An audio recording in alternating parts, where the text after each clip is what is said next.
The Murder on the Links by Agatha Christie, Part 28. An unexpected meeting. We were up at the villa betimes next morning. The man on guard at the gate did not bar our way this time. Instead, he respectfully saluted us, and we passed on to the house. The maid Eleone was just coming down the stairs, and seemed not averse to the prospect of a little conversation.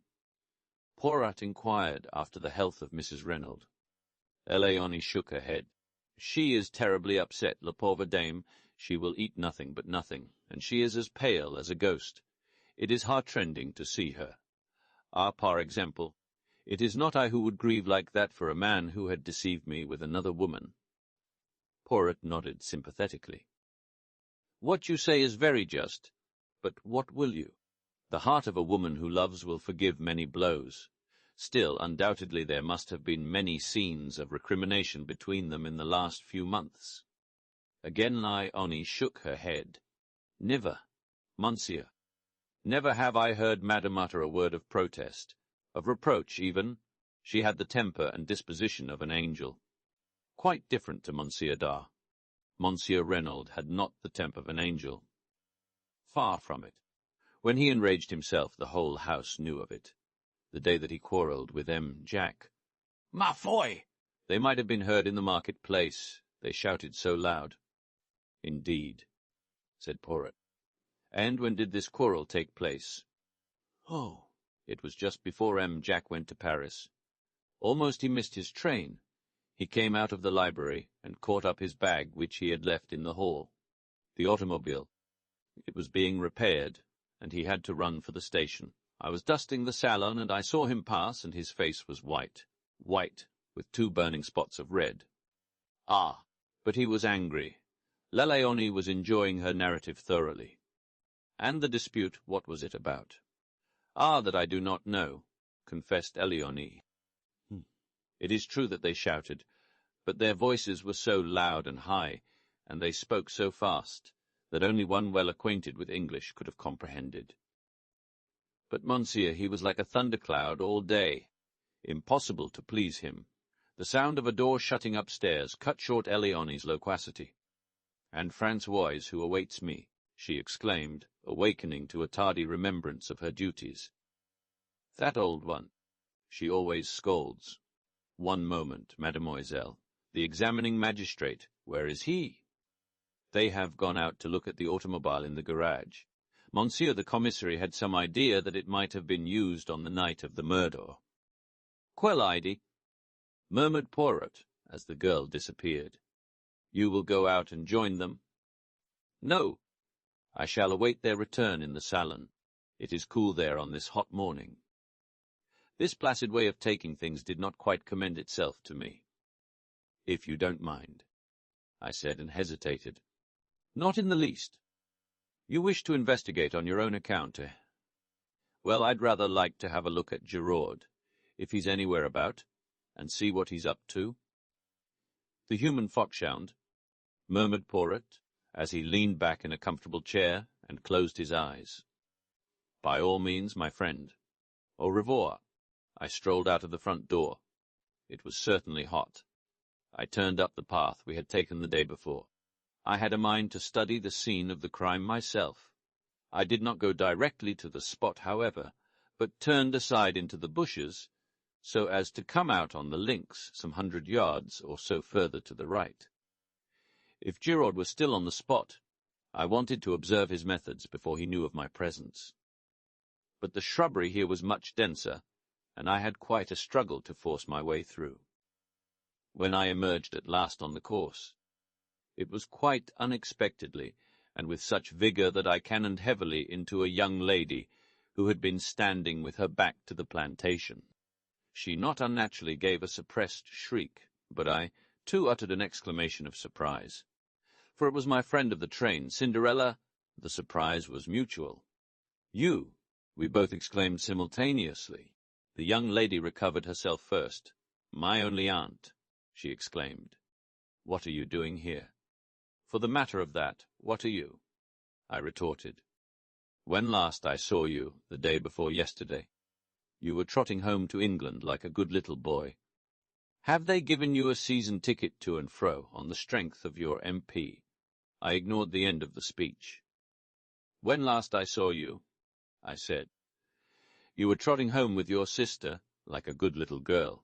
By the way, how is your sister? A flash of white teeth rewarded me.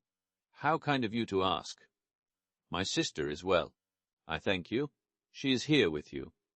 She remained in town, said the Manx with dignity. I don't believe you've got a sister, I laughed. If you have, her name is Harris. Do you remember mine? She asked with a smile. Cinderella. But you're going to tell me the real one now, aren't you? She shook her head with a wicked look. Not even why you're here. Oh, that? I suppose you've heard of members of my profession resting at expensive French watering places. Dirt cheap if you know where to go. I eyed her keenly. Still, you'd no intention of coming here when I met you 2 days ago. We all have our disappointments, said Miss Cinderella sententiously. Fear now, I've told you quite as much as is good for you. Little boys should not be inquisitive. You've not yet told me what you're doing here. Got the MP and Tau, I suppose, doing the gay boy on the beach. I shook my head. Guess again. You remember my telling you that my great friend was a detective? Yes. And perhaps you've heard about this crime at the village in EVV. She stared at me. Her breast heaved, and her eyes grew wide and round. You don't mean that you're in on that? I nodded. There was no doubt that I had scored heavily. Her emotion, as she regarded me, was only too evident. For some few seconds she remained silent, staring at me.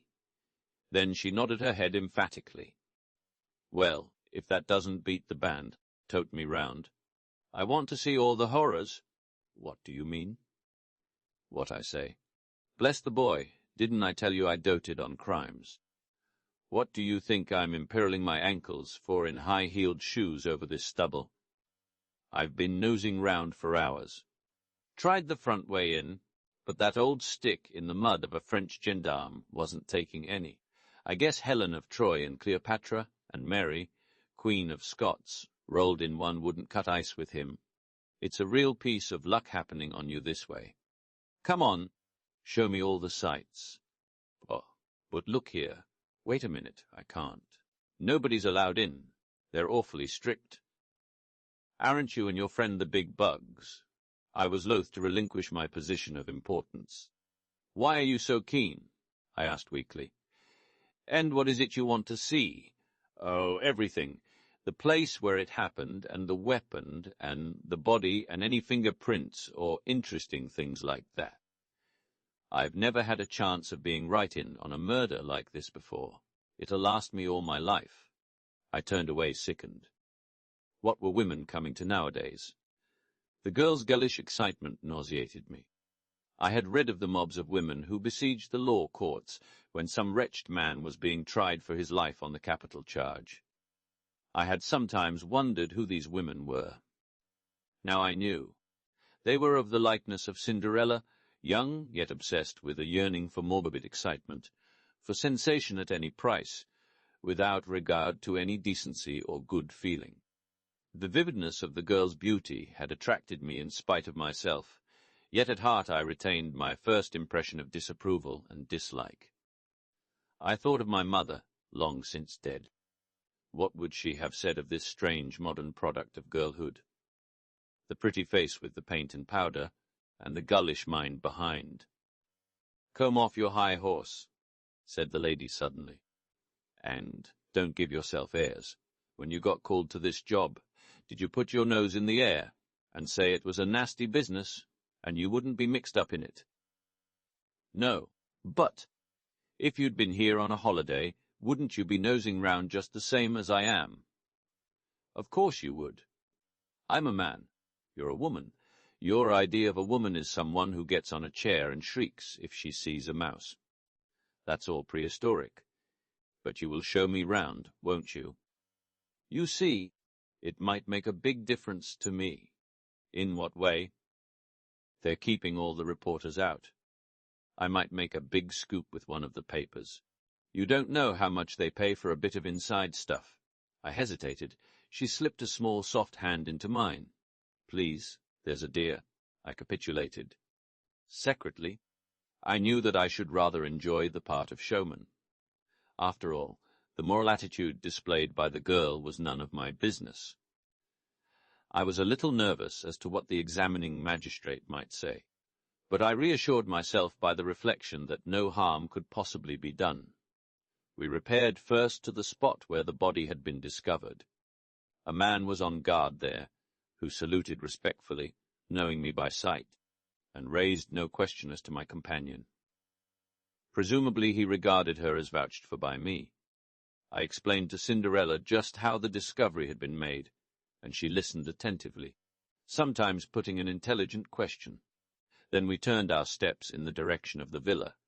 I proceeded, rather cautiously, for, truth to tell, I was not at all anxious to meet anyone. I took the girl through the shrubbery round to the back of the house, where the small shed was. I recollected that yesterday evening, after relocking the door, M. Bex had left the key with the Sergeant de Ville-Marchod, in case Gerard should require it while we are upstairs. I thought it quite likely that the Esta Ritti detective, after using it, had returned it to Marchod again. Leaving the girl out of sight in the shrubbery, I entered the house. Marchod was on duty outside the door of the salon. From within came the murmur of voices. "Monsieur desires Hottet. He is within. He is again interrogating Francois." "No," I said hastily. "I don't want him. But I should very much like the key of the shed outside if it is not against regulations." "But certainly, monsieur." He produced it. "Here it is. Le juge gave orders that all facilities were to be placed at your disposal. You will return it to me when you have finished out there, that is all. Don." Of course, I felt a thrill of satisfaction as I realized that in Marchod's eyes, at least, I ranked equally in importance with Poirot. The girl was waiting for me. She gave an exclamation of delight as she saw the key in my hand. "You've got it, then?" "Of course," I said coolly. "All the same, you know, what I'm doing is highly irregular. You've been a perfect duck, and I shan't forget it. Come along. They can't see us from the house, can they? Wait a minute." I arrested her eager advance. "I won't stop you if you really wish to go in. But do you? You've seen the grave and the grounds, and you've heard all the details of the affair. Isn't that enough for you? This is going to be gruesome, you know, and unpleasant." She looked at me for a moment with an expression that I could not quite fathom. Then she laughed. "Amen for the horrors," she said. "Come along." In silence we arrived at the door of the shed. I opened it, and we passed in. I walked over to the body and gently pulled down the sheet as M. Bex had done the preceding afternoon. A little gasping sound escaped from the girl's lips, and I turned and looked at her. There was horror on her face now, and those debonair high spirits of hers were quenched utterly. She had not chosen to listen to my advice, and she was punished now for her disregard of it. I felt singularly merciless towards her. She should go through with it now. I turned the corpse gently over. "You see," I said. "He was stabbed in the back." Her voice was almost soundless. "With what?" I nodded towards the glass jar. "That dagger." Suddenly the girl reeled and then sank down in a heap. I sprang to her assistance. "You are faint. Come out of here. It has been too much for you." "Water," she murmured. "Quick, water." I left her and rushed into the house.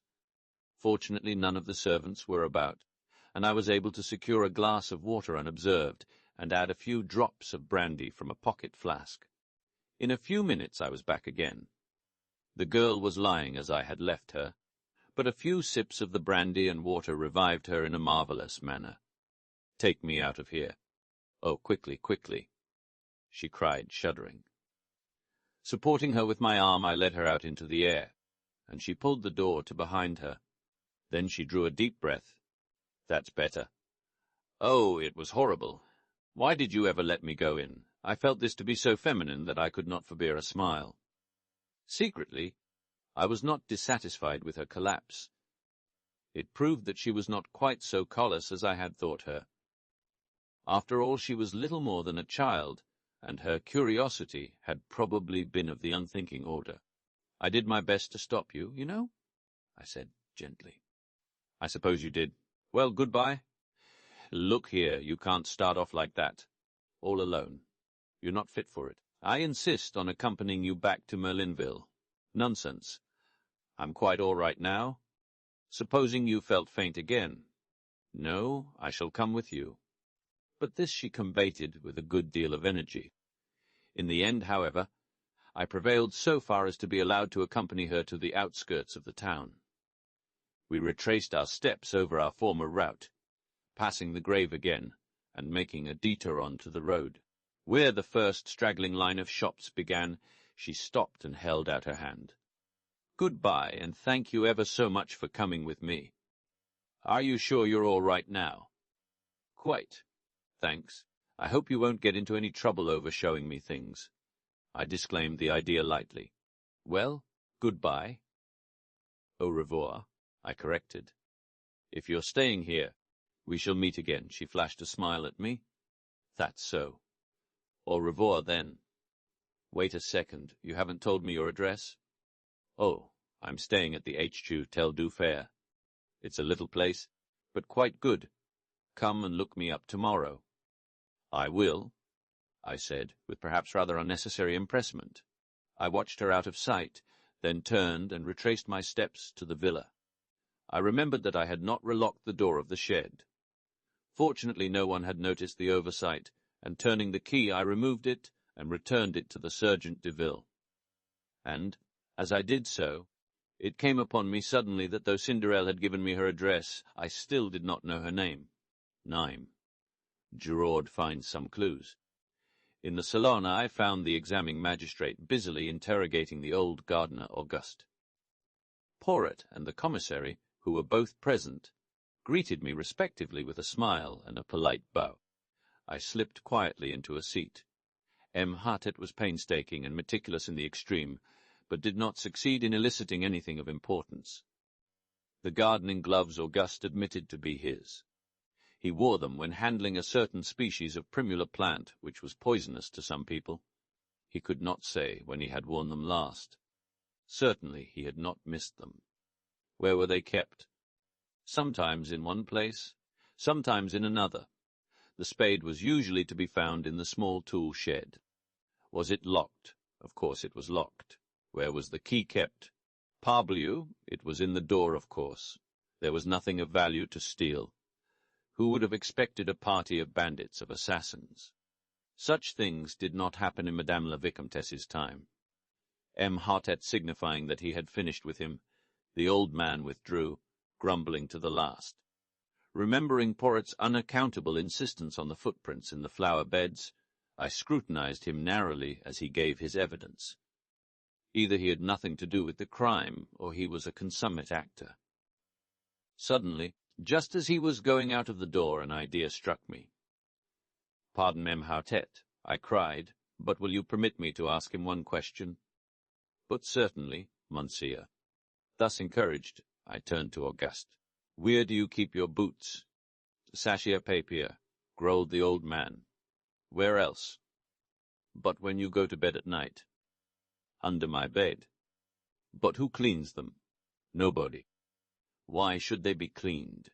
Is it that I promenade myself on the front like a young man? On Sunday I wear the Sunday boots, bin and tendu, but otherwise—" He shrugged his shoulders. I shook my head, discouraged. "Well, well," said the magistrate. "We do not advance very much. Undoubtedly we are held up until we get the return cable from Santiago. Has any one seen Gerard? In verity that one lacks politeness. I have a very good mind to send for him, and—" "You will not have to send far, Emily Juge." The quiet voice startled us. Gerard was standing outside looking in through the open window. He leaped lightly into the room and advanced to the table. "Here I am, Emily Juge, at your service. Accept my excuses for not presenting myself sooner." "Not at all, not at all," said the magistrate, rather confused. "Of course I am only a detective," continued the other. "I know nothing of interrogatories. Were I conducting one, I should be inclined to do so without an open window.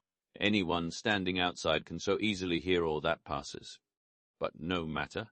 Huttet flushed angrily.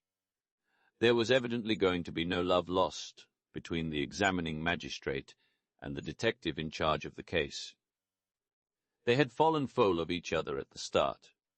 Perhaps in any event it would have been much the same. To Giraud, all examining magistrates were fools, and to M. Huttet, who took himself seriously, the casual manner of the Paris detective could not fail to give offence.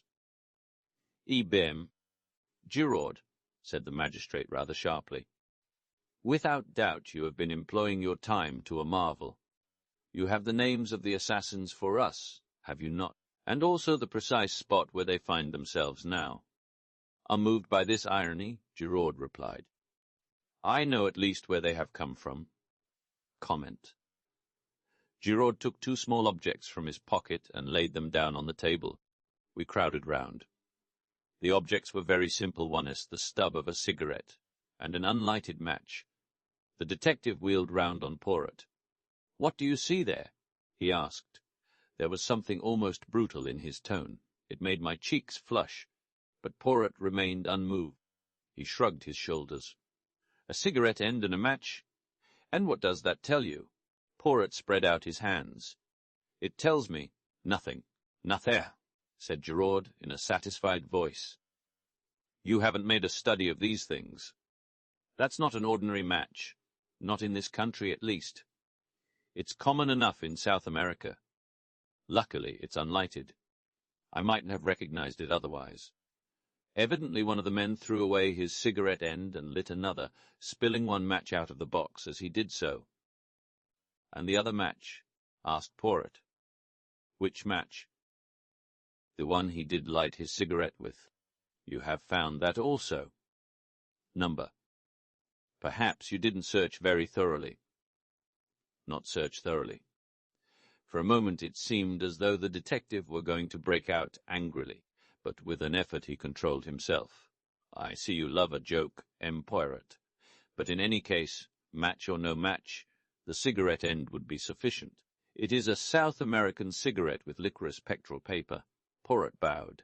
The commissary spoke. The cigarette end and match might have belonged to M. Renaud. "Remember, it is only 2 years since he returned from South America." "No," replied the other confidently. "I have already searched among the effects of M. Renaud. The cigarettes he smoked and the matches he used are quite different."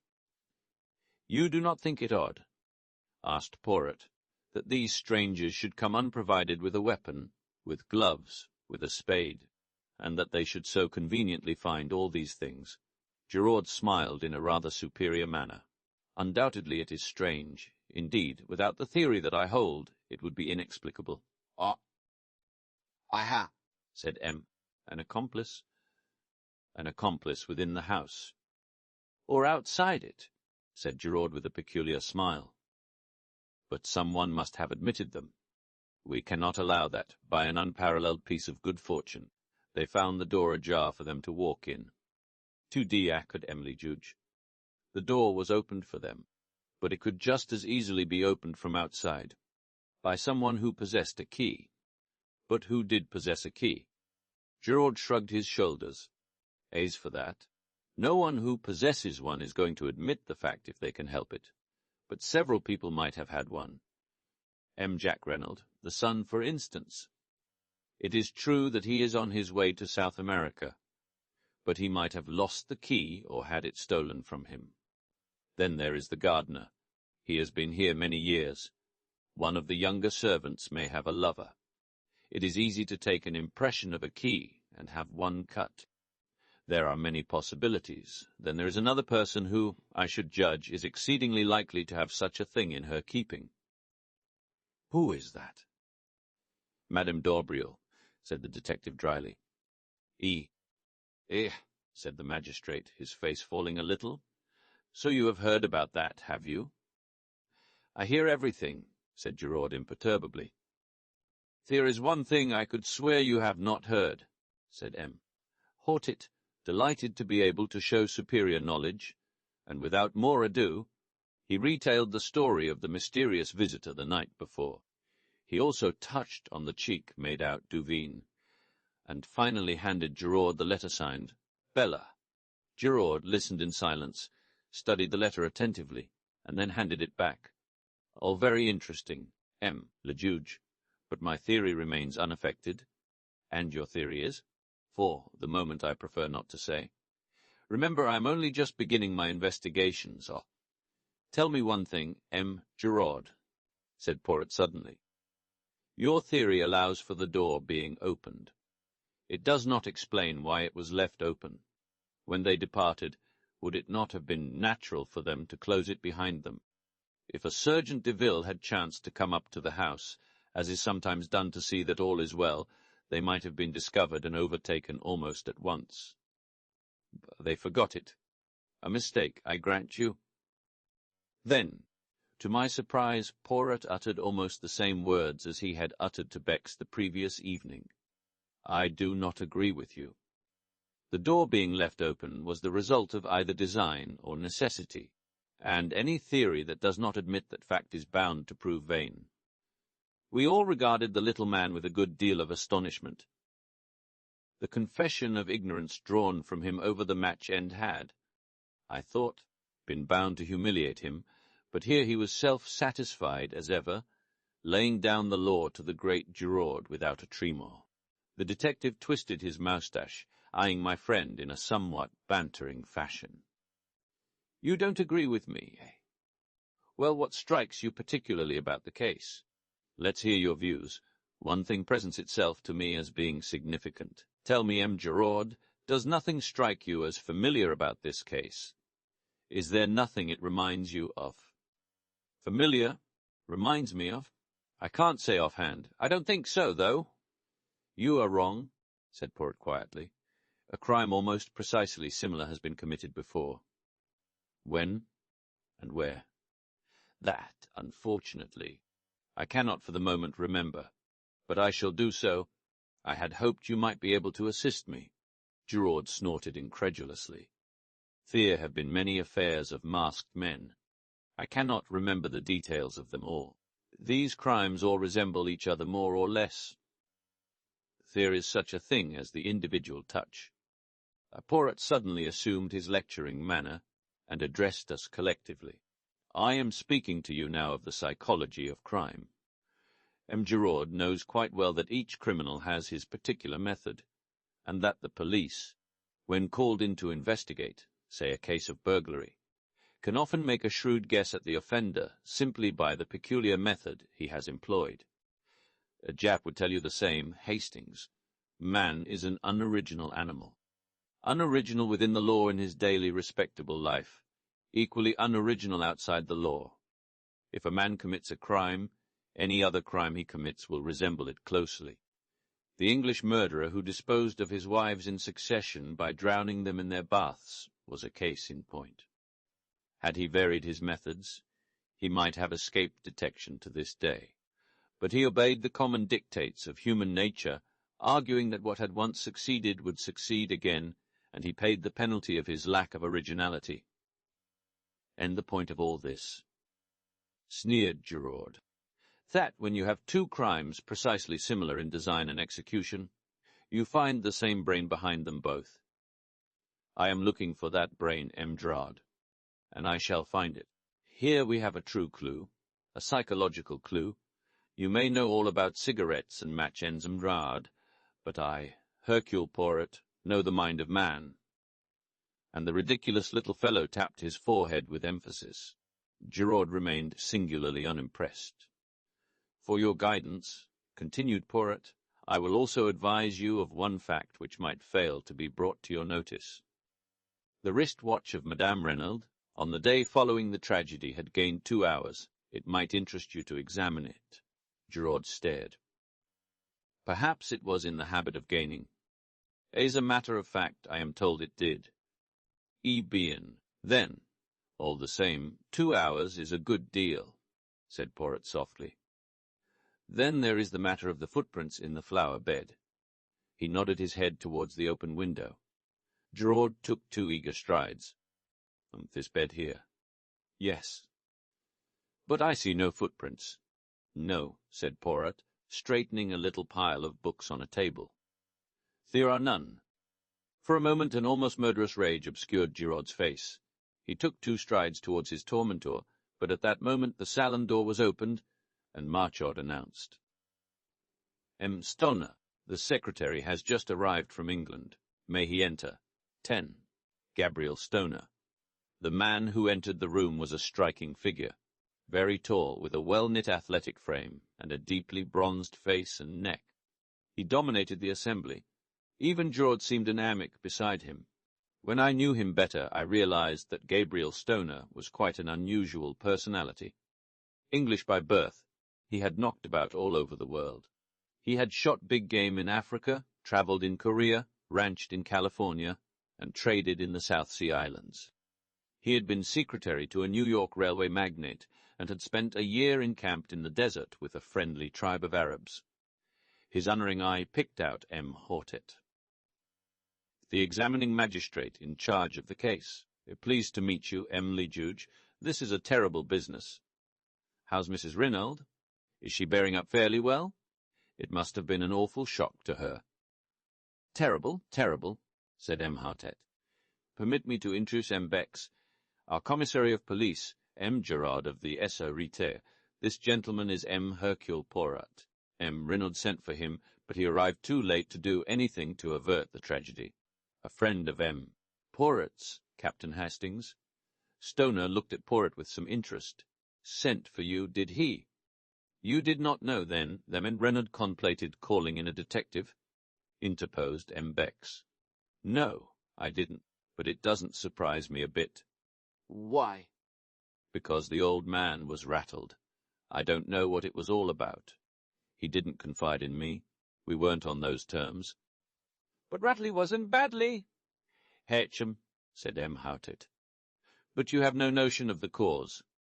That's what I said, sir. You will pardon me, M. Stoner, but we must begin with a few formalities. Your name, Gabriel Stoner. How long ago was it that you became secretary to M. Reynolds? About 2 years ago, when he first arrived from South America. I met him through a mutual friend, and he offered me the post. A thundering good boss he was, too. Did he talk to you much about his life in South America? Wes, a good bit. Do you know if he was ever in Santiago? Several times, I believe. He never mentioned any special incident that occurred there, anything that might have provoked some vendetta against him. Never. Did he speak of any secret that he had acquired while sojourning there? Number. Did he ever say anything at all about a secret? Not that I can remember. Number. But, for all that, there was a mystery about him. I've never heard him speak of his boyhood, for instance, or of any incident prior to his arrival in South America. He was a French-Canadian by birth, I believe, but I've never heard him speak of his life in Canada. He could shut up like a clam if he liked. So, as far as you know, he had no enemies, and you can give us no clue as to any secret to obtain possession of which he might have been murdered. That's so. M. Stoner, have you ever heard the name of Duveen in connection with M. Reynolds? Duveen. He tried the name over thoughtfully. I don't think I have, and yet it seems familiar, Doc. Do you know a lady, a friend of M. Reynolds, whose Christian name is Bella? Again Mr. Stoner shook his head. Bella Duveen. Is that the full name? It's curious. I'm sure I know it, but for the moment I can't remember in what connection. The magistrate coughed. You understand, M. Stoner. The case is like this. There must be no reservations. You might, perhaps, through a feeling of consideration for Madame Reynolds, for whom, I gather, you have a great esteem and affection, you might, in fin, said M. Hortet, getting rather tied up in his sentence. There must absolutely be no reservations. Stoner stared at him, a dawning light of comprehension in his eyes. I don't quite get you, he said gently. Where does Mrs. Reynolds come in? I've an immense respect and affection for that lady. She's a very wonderful and unusual type, but I don't quite see how my reservations, or otherwise, could affect her. Not if this Bella Duveen should prove to have been something more than a friend to her husband. "Ah," said Stoner, "I get you now, but I'll bet my bottom dollar that you're wrong. The old man never so much as looked at a petticoat. He just adored his own wife. They were the most devoted couple I know." Hortet shook his head gently. Stoner, we hold absolute proof. A love letter written by this Bella to Reynolds, accusing him of having tired of her. Moreover, we have further proof that, at the time of his death, he was carrying on an intrigue with a Frenchwoman, a Madame d'Aubriel, who rents the adjoining villa. And this is the man who, according to you, never looked at a petticoat. The secretary's eyes narrowed. "Hold on, le Juge. You're barking up the wrong tree. I knew Paul Reynolds. What you've just been saying is utterly impossible. There's some other explanation." The magistrate shrugged his shoulders. "What other explanation could there be? What leads you to think it was a love affair? Madame d'Aubriel was in the habit of visiting him here in the evenings. Also, since Reynolds came to the Villa Geneva V, Madame d'Aubriel has paid large sums of money into the bank in notes. In all, the amount totals £4,000 of your English money." "I guess that's right," said Stoner quietly. "I transmitted him those sums at his request." "But it wasn't an intrigue! Mon Dieu! What else could it be?" "Blackmail," said Stoner sharply, bringing down his hand with a slam on the table. "That's what it was." "Voyons idea!" cried the magistrate, shaken in spite of himself. "Blackmail," repeated Stoner. "The old man was being bled, and at a good rate, too. 4,000 in a couple of months. Whew!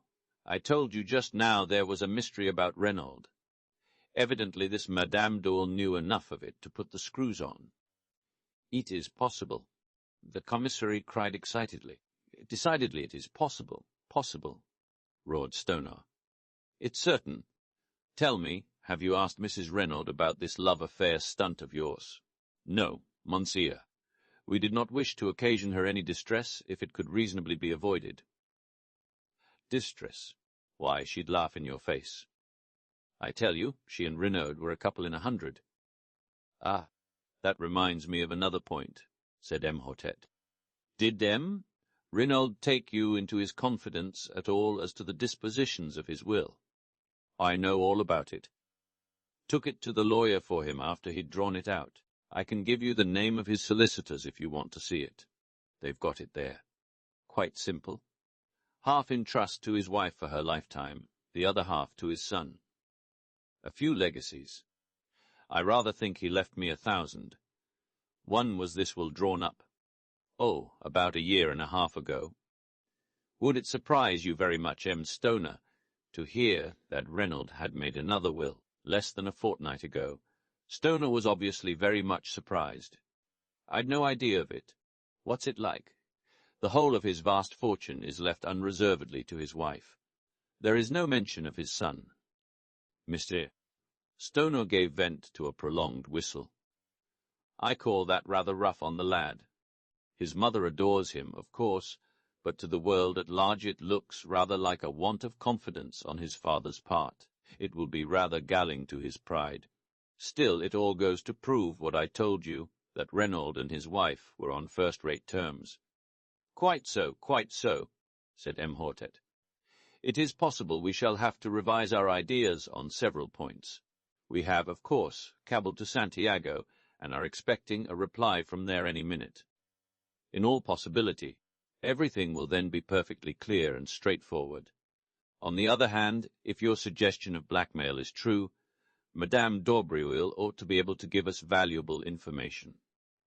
Poirot interjected a remark.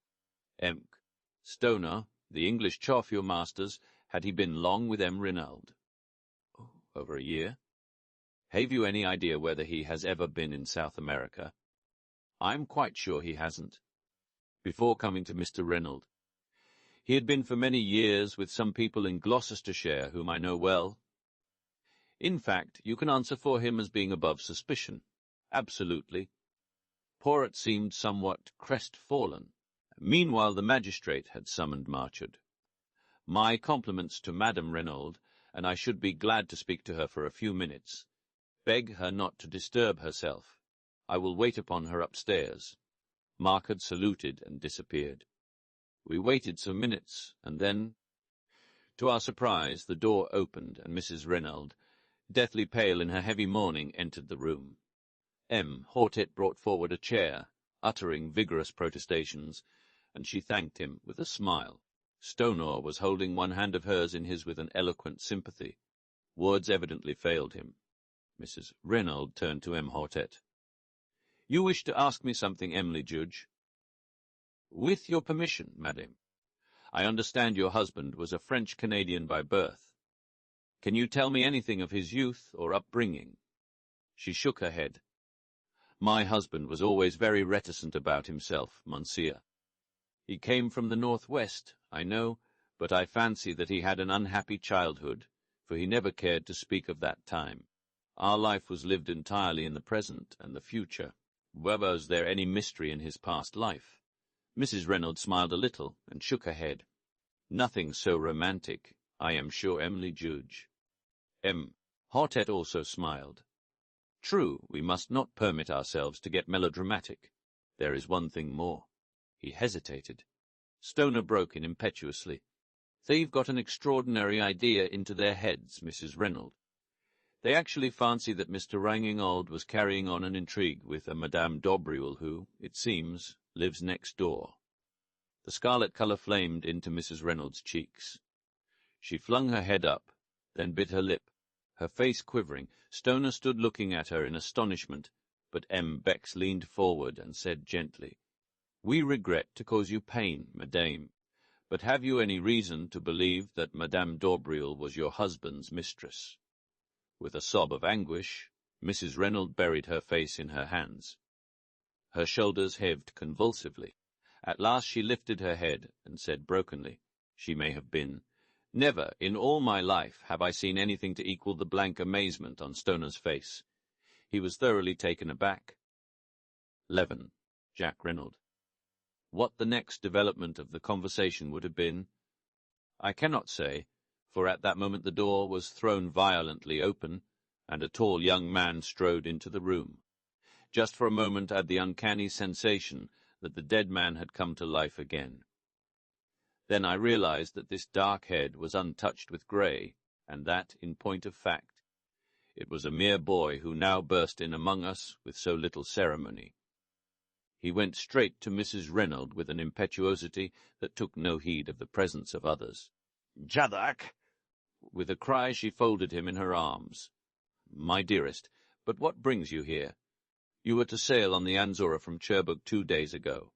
Then, suddenly recalling to herself the presence of others, she turned with a certain dignity, "My son, messieurs." "Aha!" said Hortet, acknowledging the young man's bow. "So you did not sail on the Anzora?" "No, monsieur. As I was about to explain, the Anzora was detained 24 hours through engine trouble. I should have sailed last night instead of the night before, but happening to buy an evening paper, I saw in it an account of the awful tragedy that had befallen us." His voice broke, and the tears came into his eyes. My poor father, my poor father. Staring at him like one in a dream, Mrs. Renaud repeated, "So you did not sail?" And then, with a gesture of infinite weariness, she murmured as though to herself, "After all, it does not matter. Now, sit down, Renaud, I beg of you," said Hortet, indicating a chair. "My sympathy for you is profound. It must have been a terrible shock to you to learn the news as you did. However, it is most fortunate that you were prevented from sailing. I am in hopes that you may be able to give us just the information we need to clear up this mystery. I am at your disposal, le juge. Ask me any questions you please. To begin with, I understand that this journey was being undertaken at your father's request." "Quite so, le juge." I received a telegram bidding me to proceed without delay to Buenos Aires, and from thence via the Andes to Valparaiso and on to Santiago.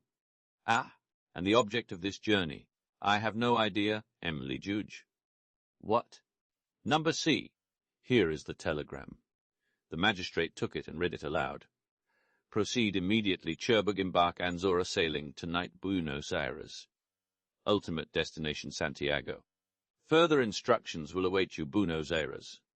Do not fail. Matter is of utmost importance. Renaud. And there had been no previous correspondence on the matter. Jack Renaud shook his head. That is the only intimation of any kind. I knew, of course, that my father, having lived so long out there, had necessarily many interests in South America, but he had never mooted any suggestion of sending me out. You have, of course, been a good deal in South America? M. Renaud. I was there as a child, but I was educated in England, and spent most of my holidays in that country, so I really know far less of South America than might be supposed. You see, the war broke out when I was 17. You served in the English Flying Corps, did you not, Emily Juge? M. Hartett nodded his head, and proceeded with his inquiries along the by now well-known lines. In response, Jack Renaud declared definitely that he knew nothing of any enmity his father might have incurred in the city of Santiago, or elsewhere in the South American continent, that he had noticed no change in his father's manner of late, and that he had never heard him refer to a secret. He had regarded the mission to South America as connected with business interests. As M. Hartett paused for a minute, the quiet voice of Giraud broke in. I should like to put a few questions on my own account, M. Juge. By all means, M. Giraud, if you wish, said the magistrate coldly. Giraud edged his chair a little nearer to the table. Were you on good terms with your father, M. Renaud? Certainly I was, returned the lad haughtily. You assert that positively. Wes. No little disputes, eh? Jack shrugged his shoulders. Every one may have a difference of opinion now and then. Quite so, quite so. But if any one were to assert that you had a violent quarrel with your father on the eve of your departure for Paris, that person, without doubt, would be lying. I could not but admire the ingenuity of Giraud. His boast, I know everything, had been no idle one. Jack Renaud was clearly disconcerted by the question. Well, we did have an argument, he admitted. Ah, an argument. In the course of that argument did you use this phrase, when you are dead I can do as I please?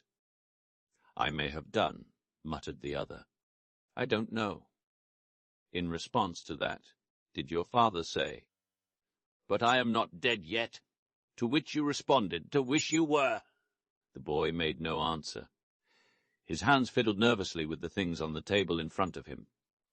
I must request an answer, please, Renaud, said Giraud sharply. With an angry exclamation, the boy swept a heavy paper knife onto the floor. What does it matter? You might as well know. Yes, I did quarrel with my father. I dare say I said all those things. I was so angry I cannot even remember what I said. I was furious, could almost have killed him at that moment. There, make the most of that. He leant back in his chair, flushed and defiant. Giraud smiled, then, moving his chair back a little, said, That is all. You would, without doubt, prefer to continue the interrogatory, M. Juge? Ah, yes, exactly, said M. Hartett. And what was the subject of your quarrel? I decline to state. M. Hartett sat up in his chair. Renaud, it is not permitted to trifle with the law. He thundered. What was the subject of the quarrel? Young Renaud remained silent, his boyish face sullen and overcast. But another voice spoke, imperturbable and calm, the voice of Hercule Poirot. I will inform you, if you like, M. Juge. I know. The subject of the quarrel was Mademoiselle Martha d'Aubrieux. Renaud sprang round, startled. The magistrate leaned forward. Is this so, Monsieur? Jack Renaud bowed his head. Yes, he admitted. I love Mademoiselle d'Aubrieux, and I wish to marry her. When I informed my father of the fact, He flew at once into a violent rage. Naturally, I could not stand hearing the girl I loved insulted, and I, too, lost my temper. M. Hortet looked across at Mrs. Reynolds. "You were aware of this attachment, madame?" "I feared it," she replied simply. "Mother," cried the boy, "you too. Marthy is as good as she is beautiful. What can you have against her?" "I have nothing against Mademoiselle d'Aubrieux in any way. But I should prefer you to marry an Englishwoman, or if a Frenchwoman, not one who has a mother of doubtful antecedents." Her rancour against the older woman showed plainly in her voice, and I could well understand that it must have been a bitter blow to her when her only son showed signs of falling in love with the daughter of her rival. Mrs. Reynolds continued, addressing the magistrate. "I ought, perhaps, to have spoken to my husband on the subject, but I hoped that it was only a boy and girl flirtation which would blow over all the quicker if no notice was taken of it. I blame myself now for my silence, but my husband, as I told you, had seemed so anxious and careworn, different altogether from his normal self, that I was chiefly concerned not to give him any additional worry." M. Hortet nodded. "When you informed your father of your intentions towards Mademoiselle d'Aubrieux," he resumed, he was surprised. "He seemed completely taken aback. Then he ordered me peremptorily to dismiss any such idea from my mind. He would never give his consent to such a marriage. Nettled, I demanded what he had against Mademoiselle d'Aubrieux. To that he could give no satisfactory reply, but spoke in slighting terms of the mystery surrounding the lives of the mother and daughter. I answered that I was marrying Marthe, and not her antecedents, but he shouted me down with a peremptory refusal to discuss the matter in any way. The whole thing must be given up. The injustice and high-handedness of it all maddened me, especially since he himself always seemed to go out of his way to be attentive to the d'Aubrieuxs, and was always suggesting that they should be asked to the house. I lost my head, and we quarrelled in earnest. My father reminded me that I was entirely dependent on him, and it must have been in answer to that I made the remark about doing as I pleased after his death." Poirot interrupted with a quick question. "You were aware, then, of the terms of your father's will?"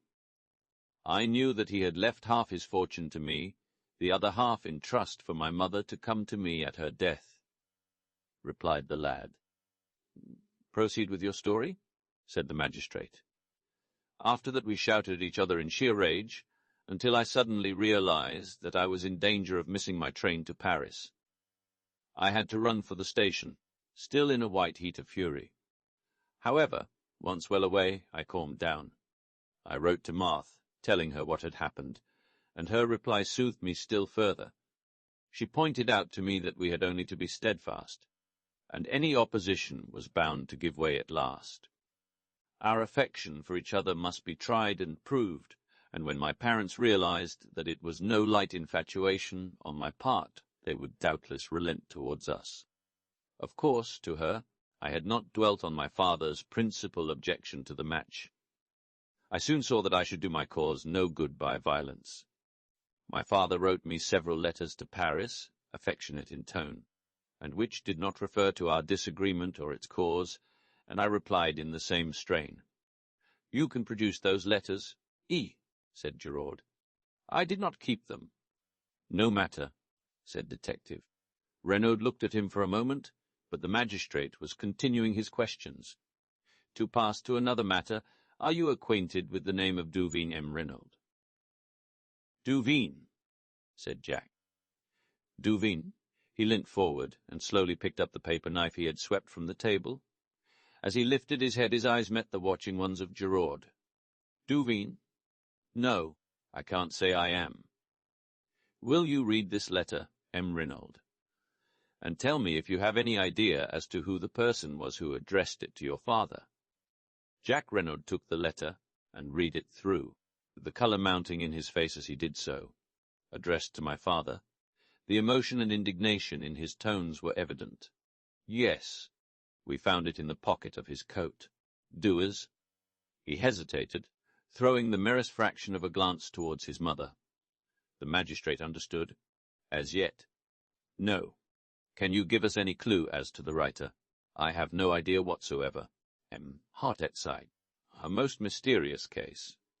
Well, I suppose we can now rule out the letter altogether. What do you think, Gerard? It does not seem to lead us anywhere. It certainly does not, agreed the detective with emphasis. And yet, sighed the magistrate, it promised at the beginning to be such a beautiful and simple case. He caught Mrs. Reynolds' eye and blushed in immediate confusion. Ah, yes, he coughed, turning over the papers on the table. Let me see, where were we? Oh, the weapon. I fear this may give you pain, Reynolds. I understand it was a present from you to your mother. Sad, very distressing. Jack, Reynolds leaned forward. His face, which had flushed during the perusal of the letter, was now deadly white. Do you mean that it was with an aeroplane wire paper cutter that my father was killed? But it's impossible. A little thing like that. Ehlers, Reynolds, it is only too true. An ideal little tool, I fear. Sharp and easy to handle. Where is it? Can I see it? Is it still in the body? Oh, no, it had been removed. You would like to see it, to make sure. It would be as well, perhaps, though Madame has already identified it. Still, Bex, might I trouble you? Certainly, le Juge. I will fetch it immediately. Would it not be better to take Reynolds to the shed? Suggested Gerard smoothly.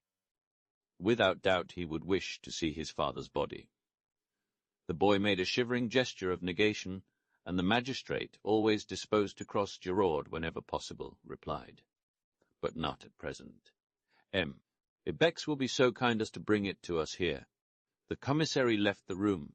Stoner crossed to Jack and wrung him by the hand. Poirot had risen and was adjusting a pair of candlesticks that struck his trained eye as being a shade askew. The magistrate was reading the mysterious love letter through a last time, clinging desperately to his first theory of jealousy and a stab in the back. Suddenly the door burst open, and the commissary rushed in. "Only George! What is it? What is it? The dagger!" Comment gone? Vanished. Disappeared. The glass jar that contained it is empty. What? I cried. Possible. Why, only this morning I saw. The words died on my tongue, but the attention of the entire room was diverted to me. What is that you say? Cried the commissary. This morning. I saw it there this morning, I said slowly. About an hour and a half ago, to be accurate. You went to the shed, then? How did you get the key?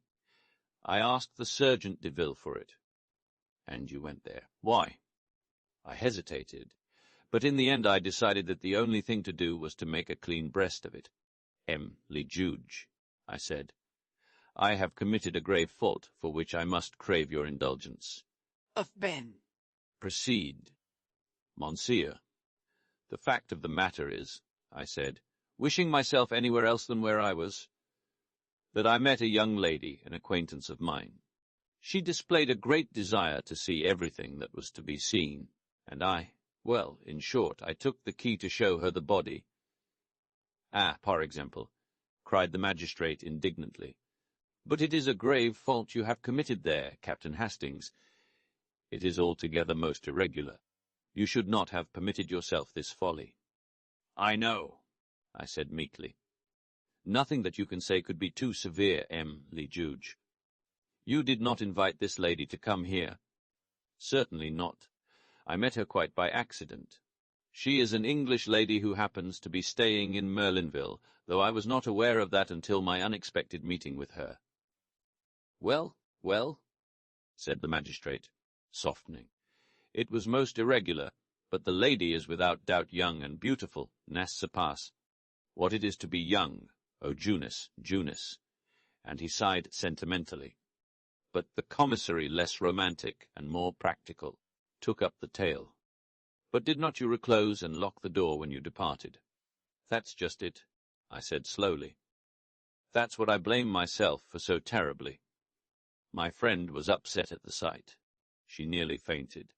I got her some brandy and water, and afterwards insisted on accompanying her back to town. In the excitement, I forgot to relock the door. I only did so when I got back to the villa. "Sen for 20 minutes at least," said the commissary slowly. He stopped. "Exactly," I said. 20 minutes, mused the commissary. "It is deplorable," said Mhartet, his sternness of manner returning, without precedent. Suddenly another voice spoke. "You find it deplorable, Le Juge?" asked Giraud. "Certainly I do." "Hey, Ben!" "I find it admirable," said the other imperturbably. This unexpected alley quite bewildered me. "Admirable, Giraud?" asked the magistrate, studying him cautiously out of the corner of his eye. "Precisely. And why?" "Because we know now that the assassin, or an accomplice of the assassin, has been near the villa only an hour ago. It will be strange if, with that knowledge, we do not shortly lay hands upon him." There was a note of menace in his voice. He continued, "He risked a good deal to gain possession of that dagger. Perhaps he feared that fingerprints might be discovered on it." Poirot turned to Bex. "You said there were none." Giraud shrugged his shoulders. Perhaps he could not be sure. Poirot looked at him. "You are wrong, Giraud. The assassin wore gloves, so he must have been sure. I do not say it was the assassin himself. It may have been an accomplice who was not aware of that fact. Elles sont more rensignes." "Les accomplices," muttered Poirot, but he said no more. The magistrate's clerk was gathering up the papers on the table. Mhartet addressed us. "Our work here is finished. Perhaps, Renaud, you will listen whilst your evidence is read over to you. I have purposely kept all the proceedings as informal as possible. I have been called original in my methods, but I maintain that there is much to be said for originality. The case is now in the clever hands of the renowned Giraud. He will without doubt distinguish himself. Indeed, I wonder that he has not already laid his hands upon the murderers. Madame, again let me assure you of my heartfelt sympathy. Messieurs, I wish you all good day." And, accompanied by his clerk and the commissary, he took his departure. Poirot tugged out that large turnip of a watch of his, and observed the time. "Let us return to the hotel for lunch, my friend," he said, "and you shall recount to me in full the indiscretions of this morning. No one is observing us. We need make no edicts." We went quietly out of the room. The examining magistrate had just driven off in his car. I was going down the steps when Poirot arrested me. "One little moment, my friend." Dexterously, he whipped out his yard measure and proceeded, quite solemnly, to measure an overcoat hanging in the hall from the collar to the hem. I had not seen it hanging there before, and guessed that it belonged to either Mr. Stoner or Jack Renaud.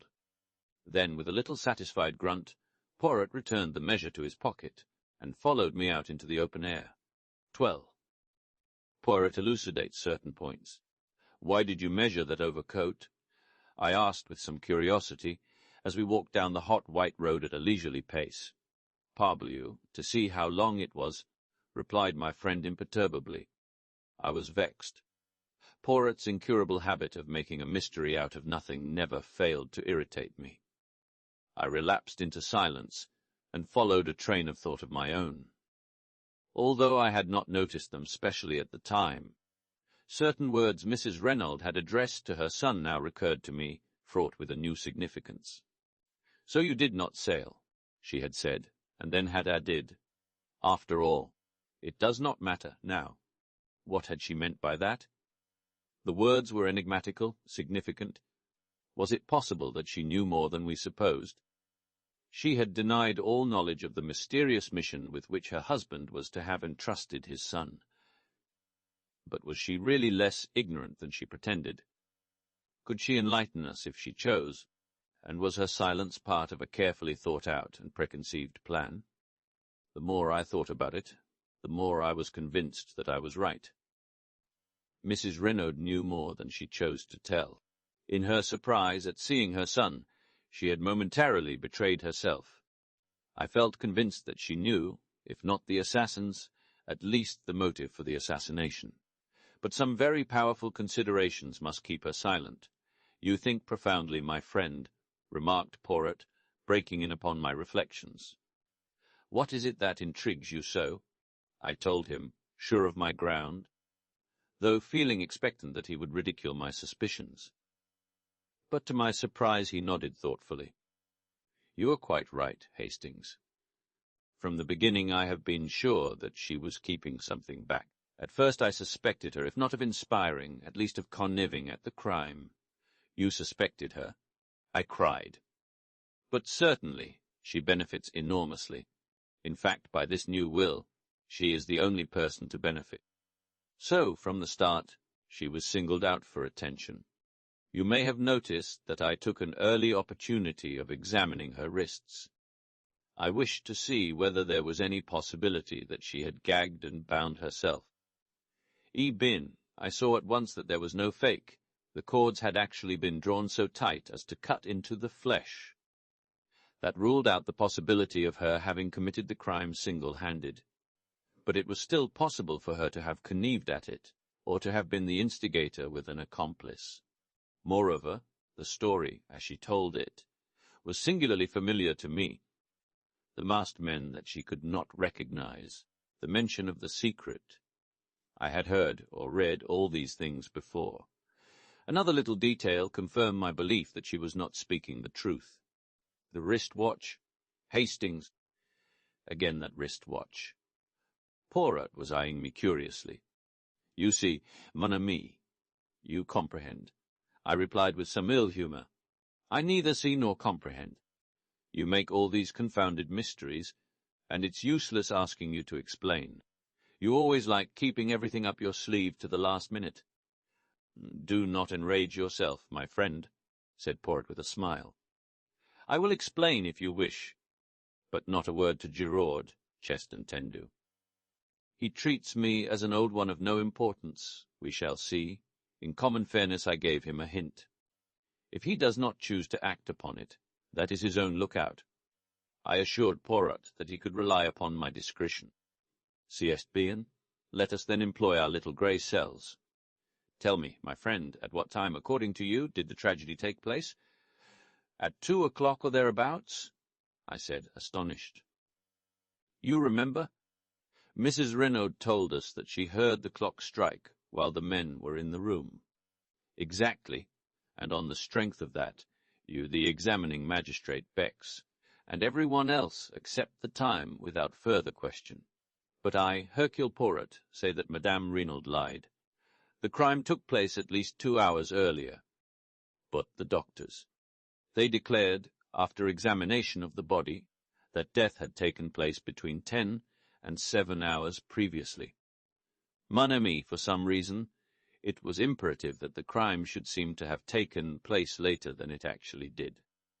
You have read of a smashed watch or clock recording the exact hour of a crime, so that the time should not rest on Mrs. Reynolds' testimony alone. Someone moved on the hands of that wrist watch to 2 o'clock, and then dashed it violently to the ground. But, as is often the case, they defeated their own object. The glass was smashed, but the mechanism of the watch was uninjured. It was a most disastrous manoeuvre on their part, for it at once drew my attention to 2 points.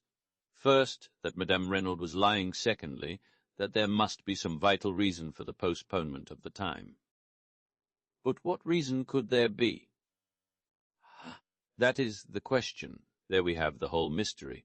As yet I cannot explain it. There is only one idea that presents itself to me as having a possible connection. And that is, the last train left Merlinville at 17 minutes past 12. I followed it out slowly.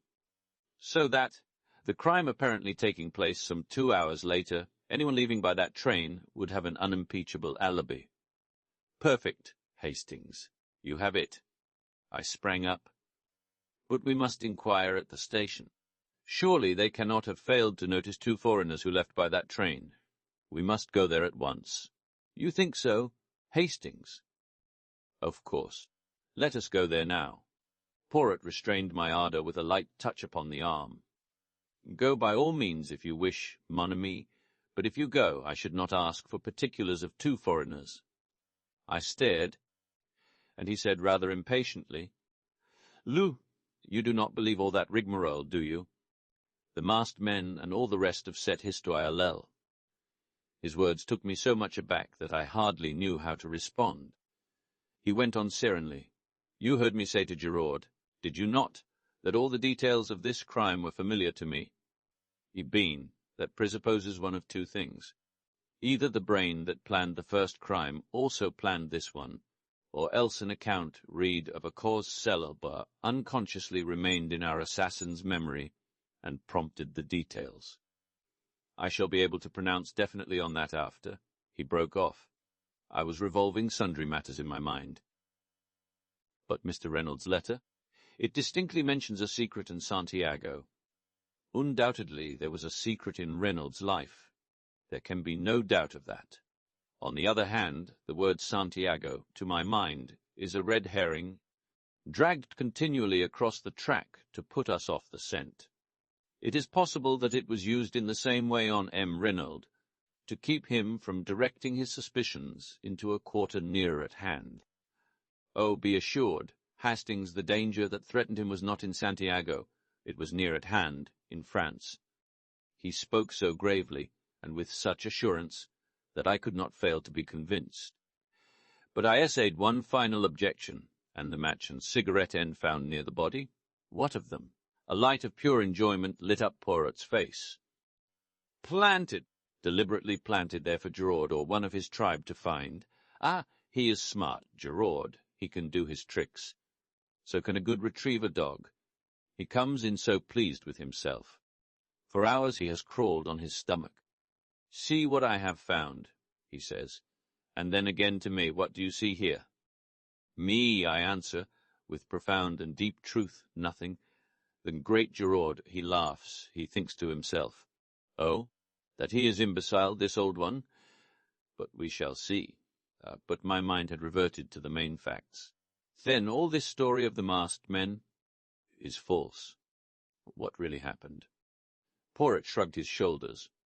"One person could tell us, Madame Renaud, but she will not speak. Threats and entreaties would not move her. A remarkable woman, that Hastings. I recognized as soon as I saw her that I had to deal with a woman of unusual character. At first, as I told you, I was inclined to suspect her of being concerned in the crime. Afterwards I altered my opinion." "What made you do that?" "Her spontaneous and genuine grief at the sight of her husband's body. I could swear that the agony in that cry of hers was genuine. 'Wes,' I said thoughtfully, 'Hone cannot mistake these things. I beg your pardon, my friend. One can always be mistaken. Regard a great actress. Does not her acting of grief carry you away and impress you with its reality? No, however strong my own impression and belief, I needed other evidence before I allowed myself to be satisfied. The great criminal can be a great actor. I base my certainty in this case not upon my own impression, but upon the undeniable fact that Mrs. Renaud actually fainted. I turned up her eyelids and felt her pulse. There was no deception. The swoon was genuine. Therefore I was satisfied that her anguish was real and not assumed. Besides, a small additional point not without interest, it was unnecessary for Mrs. Renaud to exhibit unrestrained grief. She had had one paroxysm on learning of her husband's death, and there would be no need for her to simulate another such a violent one on beholding his body. No, Mrs. Renaud was not her husband's murderess. But why has she lied? She lied about the wrist-watch. She lied about the masked men. She lied about a third thing. Tell me, Hastings, what is your explanation of the open door?" "Well," I said, rather embarrassed, "I suppose it was an oversight. They forgot to shut it." Poirot shook his head and sighed. "That is the explanation of Giraud. It does not satisfy me. There is a meaning behind that open door which for a moment I cannot fathom. I have an idea," I cried suddenly. "Et la bonne here. Let us hear it. Listen. We are agreed that Mrs. Reynolds' story is a fabrication. Is it not possible, then, that Mr. Reynolds left the house to keep an appointment? Possibly with the murderer. leaving the front door open for his return. But he did not return, and the next morning he is found stabbed in the back. An admirable theory, Hastings, but for two facts which you have characteristically overlooked. In the first place, who gagged and bound Madame Reynolds, and why on earth should they return to the house to do so? In the second place, no man on earth would go out to keep an appointment wearing his underclothes and an overcoat. There are circumstances in which a man might wear pyjamas and an overcoat, but the other never. True, I said, rather crestfallen. No, continued Poirot. We must look elsewhere for a solution of the open-door mystery. One thing I am fairly sure of, they did not leave through the door. They left by the window. What? Precisely. But there were no footmarks in the flower bed underneath. No, and there ought to have been. Listen, Hastings. The gardener, Auguste, as you heard him say, planted both those beds the preceding afternoon. In the one there are plentiful impressions of his big hobnailed boots. In the other, none. You see, someone had passed that way, someone who, to obliterate their footprints, smoothed over the surface of the bed with a rake. Where did they get a rake? Where they got the spade and the gardening gloves, said Poirot impatiently. There is no difficulty about that. What makes you think that they left that way, though? Surely it is more probable that they entered by the window and left by the door. That is possible, of course. Yet I have a strong idea that they left by the window. I think you are wrong. Perhaps, mon ami. I mused, thinking over the new field of conjecture that Poirot's deductions had opened up to me. I recalled my wonder at his cryptic allusions to the flower bed and the wrist watch. His remarks had seemed so meaningless at the moment, and now, for the first time, I realized how remarkably, from a few slight incidents, he had unravelled much of the mystery that surrounded the case. I paid a belated homage to my friend. As though he read my thoughts, he nodded sagely. Method, you comprehend. Method! Arrange your facts. Arrange your ideas. And if some little fact will not fit in, do not reject it, but consider it closely. Though its significance escapes you, be sure that it is significant. In the meantime, I said, considering, although we know a great deal more than we did, we are no nearer to solving the mystery of who killed Mr. Reynolds. No, said Poirot cheerfully. In fact, we are a great deal further off.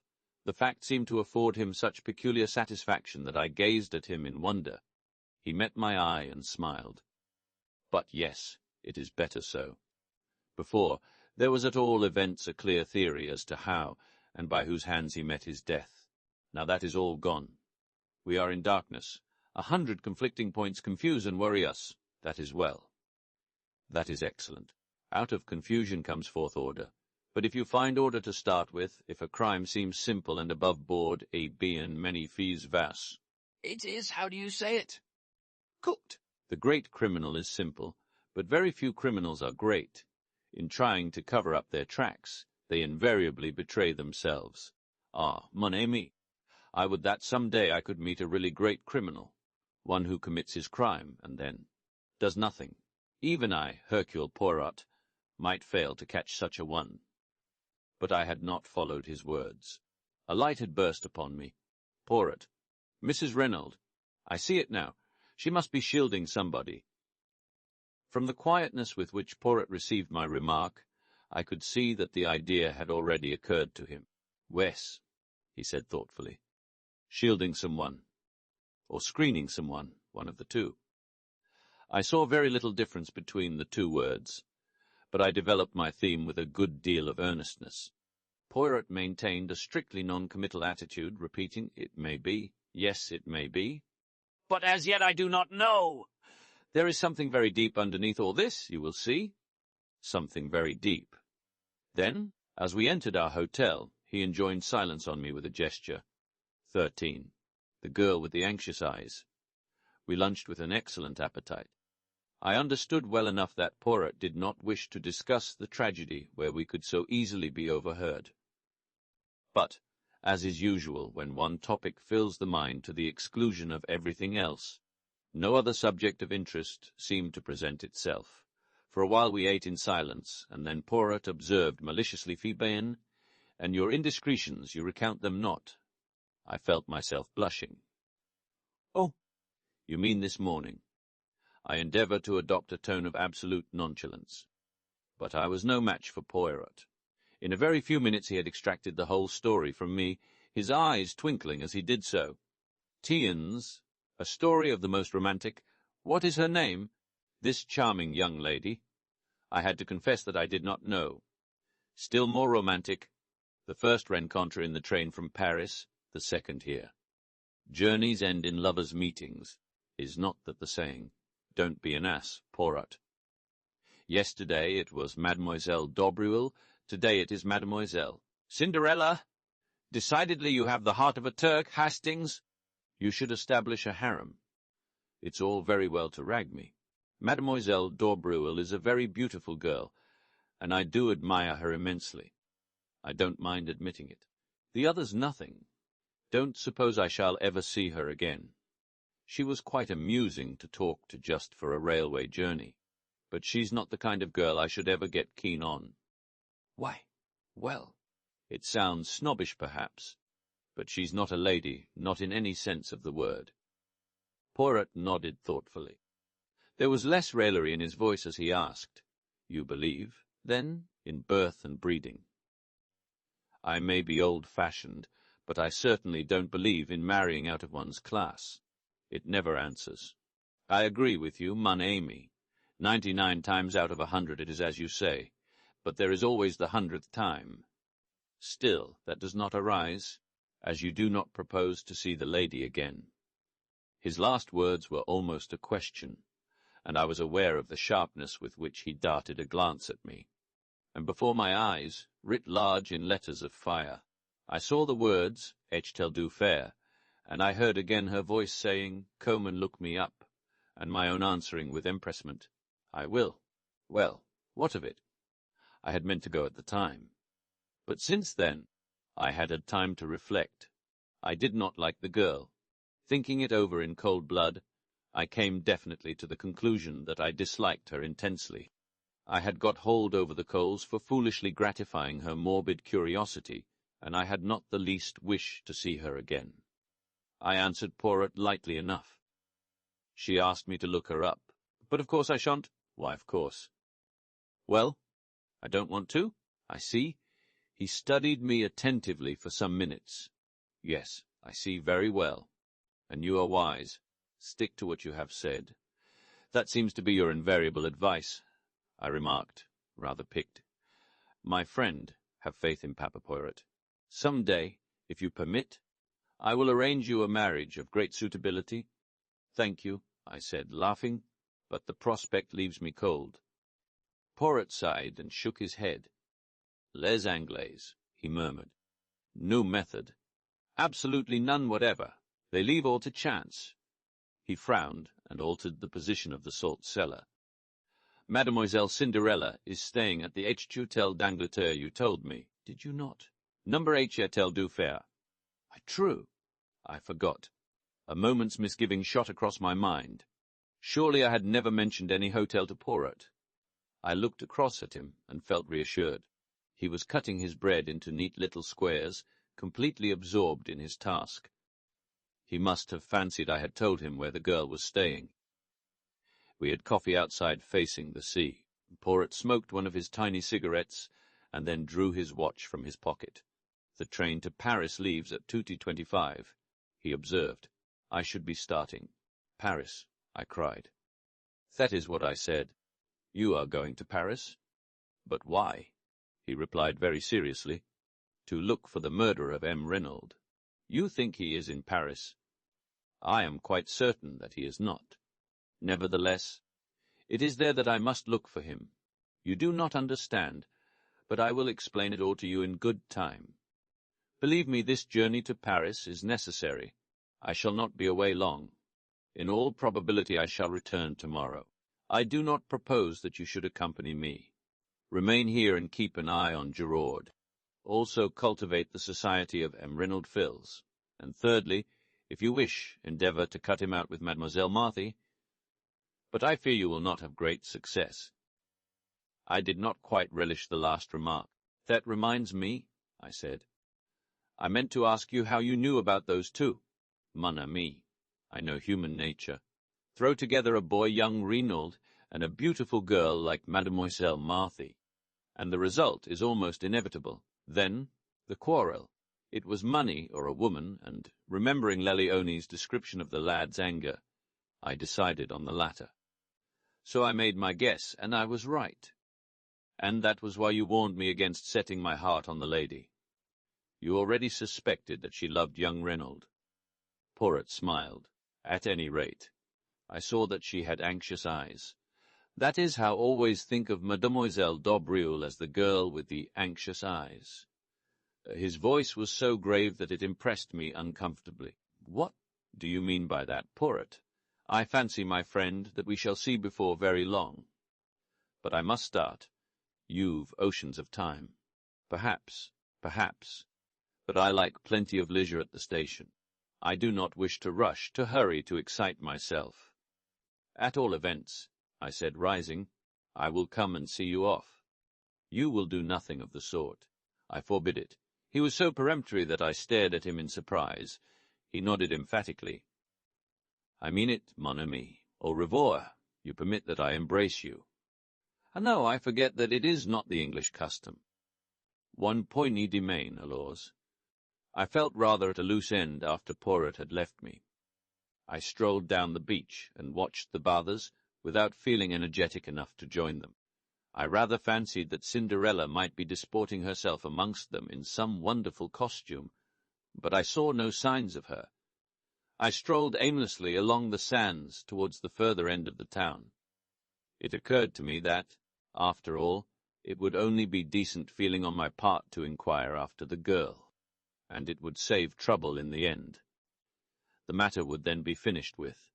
There would be no need for me to trouble about her any further. But, if I did not go at all, she might quite possibly come and look me up at the villa, and that would be annoying in every way. Decidedly it would be better to pay a short call, in the course of which I'd make cook it quite clear that I could do nothing further for her in my capacity of showman. Accordingly, I left the beach and walked inland.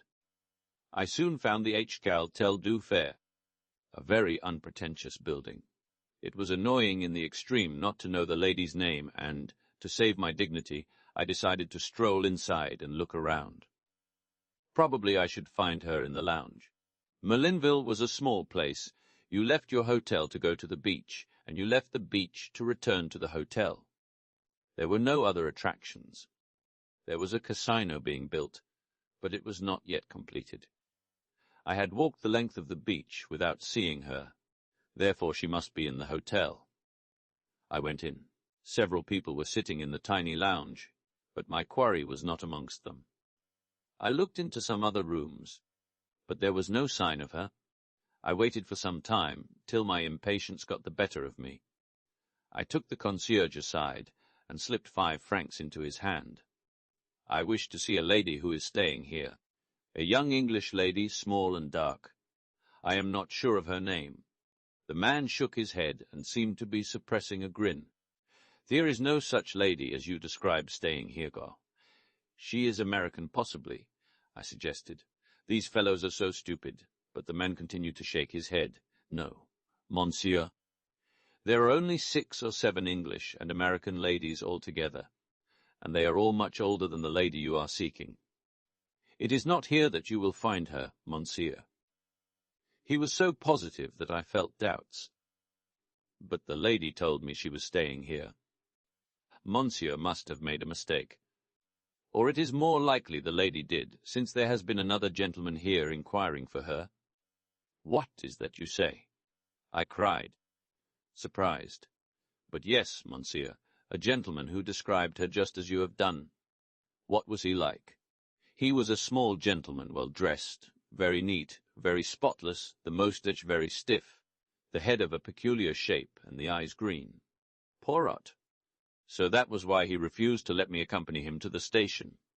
The impertinence of it. I would thank him not to meddle in my concerns.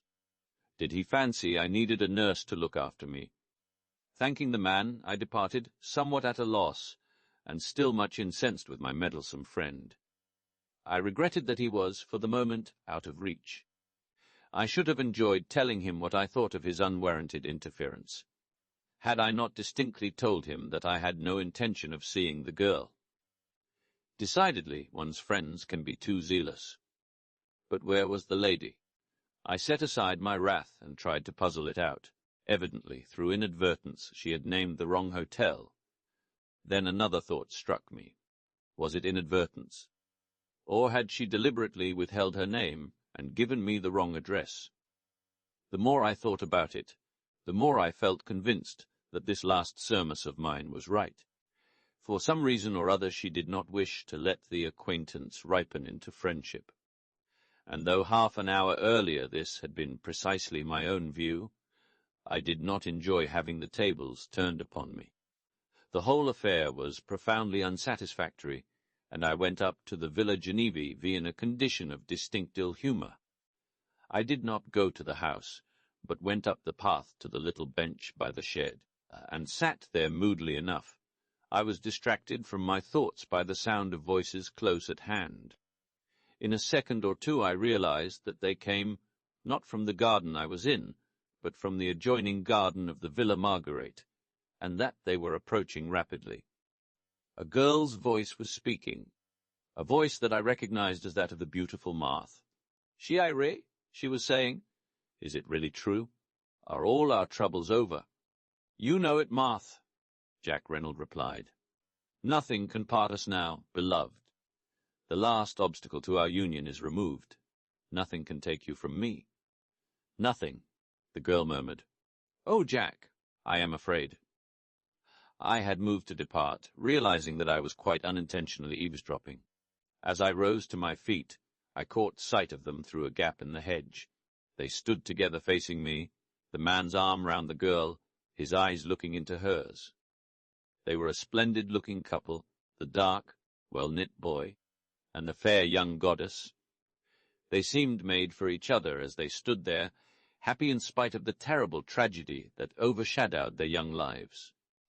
But the girl's face was troubled, and Jack Reynolds seemed to recognize it as he held her closer to him and asked, "But what are you afraid of, darling? What is there to fear now?" And then I saw the look in her eyes, the look Poirot had spoken of, as she murmured, so that I almost guessed at the words, "I am afraid for you." I did not hear young Reynolds answer, for my attention was distracted by an unusual appearance a little further down the hedge. There appeared to be a brown bush there, which seemed odd, to say the least of it, so early in the summer. I stepped along to investigate, but, at my advance, the brown bush withdrew itself precipitately, and faced me with a finger to its lips. It was Giraud. Enjoining caution, he led the way round the shed until we were out of earshot. "What were you doing there?" I asked. "Exactly what you were doing, listening." "But I was not there on purpose." "Ah!" said Giraud. I was. As always, I admired the man whilst disliking him. He looked me up and down with a sort of contemptuous disfavor. "You didn't help matters by butting in. I might have heard something useful in a minute. What have you done with your old fossil?" "A Poirot has gone to Paris," I replied coldly, "and I can tell you, Giraud, that he is anything but an old fossil.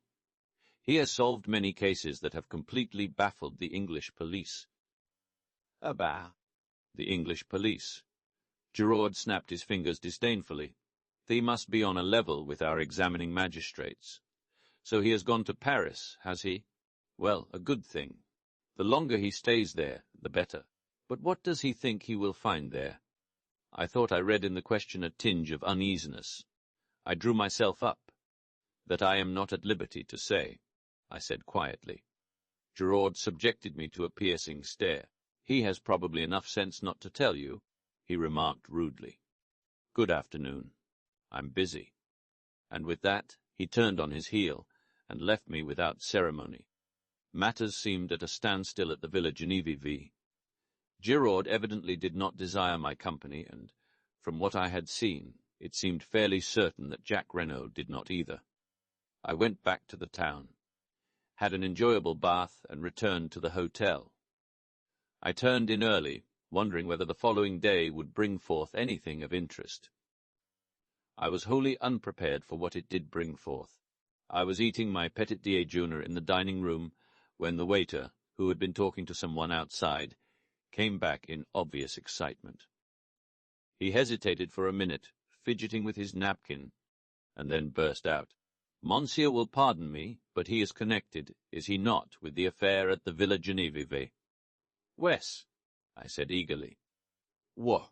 Monsieur has not heard the news." "What news?" "That there has been another murder there last night." "What?" Leaving my breakfast, I caught up my hat and ran as fast as I could. Another murder, and Poirot away. What fatality! But who had been murdered? I dashed in at the gate. A group of the servants was in the drive, talking and gesticulating. I caught hold of Francois.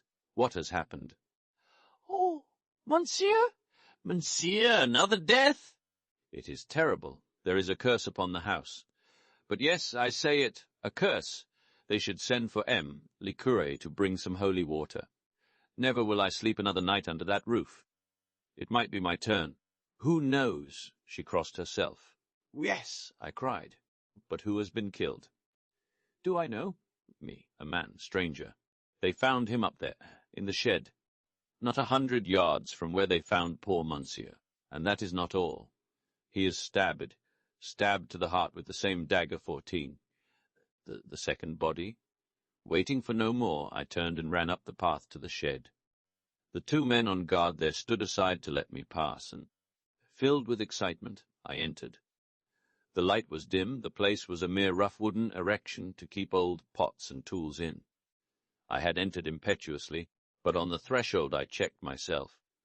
Fascinated by the spectacle before me, Giraud was on his hands and knees, a pocket torch in his hand with which he was examining every inch of the ground. He looked up with a frown at my entrance. Then his face relaxed a little in a sort of good-humoured contempt. "Ah, chest l'anglaise. Enter then. Let us see what you can make of this affair." Rather stung by his tone, I stooped my head and passed in. "There he is," said Giraud, flashing his torch to the far corner. I stepped across. The dead man lay straight upon his back. He was of medium height, swarthy of complexion, and possibly about 50 years of age. He was neatly dressed in a dark blue suit, well cut and probably made by an expensive tailor, but not new. His face was terribly convulsed, and on his left side, just over the heart, the hilt of a dagger stood up, black and shining. I recognized it. It was the same dagger I had seen reposing in the glass jar the preceding morning. "I'm expecting the doctor any minute," explained Giraud. "Although we hardly need him. There's no doubt what the man died of. He was stabbed to the heart, and death must have been pretty well instantaneous." "When was it done?" "Last night." Giraud shook his head. "Hardly. I don't lay down the law on medical evidence. But the man's been dead well over 12 hours. When do you say you last saw that dagger?" "About 10 o'clock yesterday morning. Then I should be inclined to fix the crime as being done not long after that." "But people were passing and repassing this shed continually." Giraud laughed disagreeably. "You progress to a marvel. Who told you he was killed in this shed?" Well, I felt flustered. I assumed it bought. "Oh, what a fine detective! Look at him. Mon petit. Does a man stabbed to the heart fall like that, neatly with his feet together, and his arms to his side? Number again does a man lie down on his back, and permit himself to be stabbed without raising a hand to defend himself. It is absurd, is it not? But see here, and here." He flashed the torch along the ground. I saw curious irregular marks in the soft dirt. He was dragged here after he was dead. Half dragged, half carried by 2 people. Their tracks do not show on the hard ground outside, and here they have been careful to obliterate them. But one of the 2 was a woman, My young friend. A woman. Yes. But if the tracks are obliterated, how do you know? Because, blurred as they are, the prints of the woman's shoe are unmistakable. Also by this.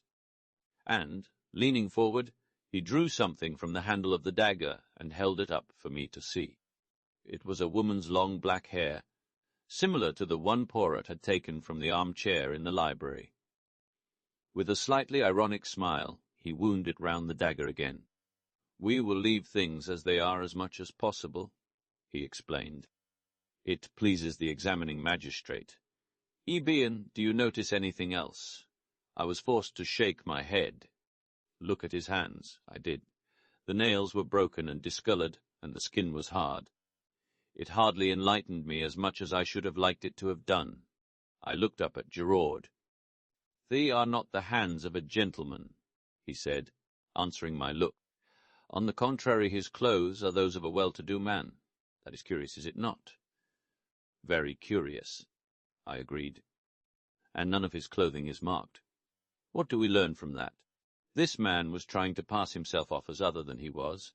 He was masquerading. Why? Did he fear something? Was he trying to escape by disguising himself? As yet we do not know. But one thing we do know. He was as anxious to conceal his identity as we are to discover it." He looked down at the body again. "As before, there are no fingerprints on the handle of the dagger. The murderer again wore gloves. You think, then, that the murderer was the same in both cases?" I asked eagerly. Gerard became inscrutable. "Never mind what I think. We shall see." Marchard. The Sergeant de Ville appeared at the doorway. "Monsieur, why is Madame Renaud not here? I sent for her a quarter of an hour ago. She is coming up the path now, Monsieur, and her son with her. Good. I only want one at a time, though." Marchard saluted and disappeared again. A moment later he reappeared with Mrs. Renaud. "Here is Madame." Gerard came forward with a curt bow. "This way, madam." He led her across, and then, standing suddenly aside. "Here is the man. Do you know him?" And as he spoke, his eyes, gimlet-like, bored into her face, seeking to read her mind, noting every indication of her manner. But Mrs. Renaud remained perfectly calm. Too calm, I felt. She looked down at the corpse almost without interest, certainly without any sign of agitation or recognition. "No," she said. "I have never seen him in my life. He is quite a stranger to me." "You are sure?" "Quite sure." "You do not recognize in him one of your assailants, for instance?" "No." She seemed to hesitate, as though struck by the idea. "No, I do not think so. Of course they wore beards. False ones the examining magistrate thought, but still, no." Now she seemed to make her mind up definitely. "I am sure neither of the two was this man." Very well. Madame, that is all, then." She stepped out with head erect, the sun flashing on the silver threads in her hair. Jack Reynolds succeeded her. He, too, failed to identify the man in a completely natural manner. Gerard merely grunted. Whether he was pleased or chagrined I could not tell. He merely called to Marchard. "You have got the other there." "Wes, monsieur. Bring her in then." "The other was Madame d'Aubreuil." She came indignantly, protesting with vehemence. I object. "Monsieur, this is an outrage. What have I to do with all this?" "Madame," said Gerard brutally, "I am investigating not one murder, but 2 murders. For all I know, you may have committed them both." "How dare you?" she cried. "How dare you insult me by such a wild accusation? It is infamous. Infamous, is it? What about this? Stooping." He again detached the hair and held it up. "Do you see this, madame?" He advanced towards her. "You permit that I see whether it matches." With a cry she started backwards, white to the lips. "It is false, I swear it. I know nothing of the crime, of either crime. Anyone who says I do lies. Ah, mon Dieu, what shall I do?" "Calm yourself, madam," said Gerard coldly. "No one has accused you as yet. But you will do well to answer my questions without more ado." "Anything you wish, monsieur." "Look at the dead man. Have you ever seen him before?" Drawing nearer, a little of the colour creeping back to her face. Madame d'Aubreau looked down at the victim with a certain amount of interest and curiosity. Then she shook her head. "I do not know him." It seemed impossible to doubt her, the words came so naturally. Giraud dismissed her with a nod of the head. "You are letting her go?" I asked in a low voice. "Is that wise? Surely that black hair is from her head." "I do not need teaching my business," said Giraud dryly. "She is under surveillance. I have no wish to arrest her as yet." Then, frowning, he gazed down at the body. "Should you say that was a Spanish type at all?" he asked suddenly. I considered the face carefully. "No," I said at last. "I should put him down as a Frenchman most decidedly." Giraud gave a grunt of dissatisfaction. "Same here." He stood there for a moment, then with an imperative gesture he waved me aside, and once more, on hands and knees, he continued his search of the floor of the shed. He was marvellous, nothing escaped him. Inch by inch he went over the floor, turning over pots, examining old sacks. He pounced on a bundle by the door, but it proved to be only a ragged coat and trousers, and he flung it down again with a snarl. 2 pairs of old gloves interested him, but in the end he shook his head and laid them aside. Then he went back to the pots. Methodically turning them over one by one in the end, he rose to his feet and shook his head thoughtfully. He seemed baffled and perplexed. I think he had forgotten my presence. But at that moment a stir and bustle was heard outside, and our old friend, the examining magistrate, accompanied by his clerk and M. Bex, with the doctor behind him, came bustling in. "But this is extraordinary, Mr. Giraud," cried M. Hortet. "Another crime? Ah, we have not got the bottom of this case. There is some deep mystery here, but who is the victim this time?" "That is just what nobody can tell us, Emily Juge. He has not been identified." "Where is the body?" asked the doctor. Giraud moved aside a little. "There in the corner. He has been stabbed to the heart, as you see. And with the dagger that was stolen yesterday morning. I fancy that the murder followed hard upon the theft. But that is for you to say. You can handle the dagger freely. There are no fingerprints on it." The doctor knelt down by the dead man, and Giraud turned to the examining magistrate. "A pretty little problem, is it not? But I shall solve it." "And so no one can identify him," mused the magistrate. "Could it possibly be one of the assassins? They may have fallen out among themselves." Giraud shook his head. "The man is a Frenchman. I would take my oath of that." But at that moment they were interrupted by the doctor, who was sitting back on his heels with a perplexed expression. "You say he was killed yesterday morning. I fix it by the theft of the dagger," explained Giraud. "He may, of course, have been killed later in the day." "Latter in the day. Fiddlestics. This man has been dead at least 48 hours, and probably longer." We stared at each other in blank amazement.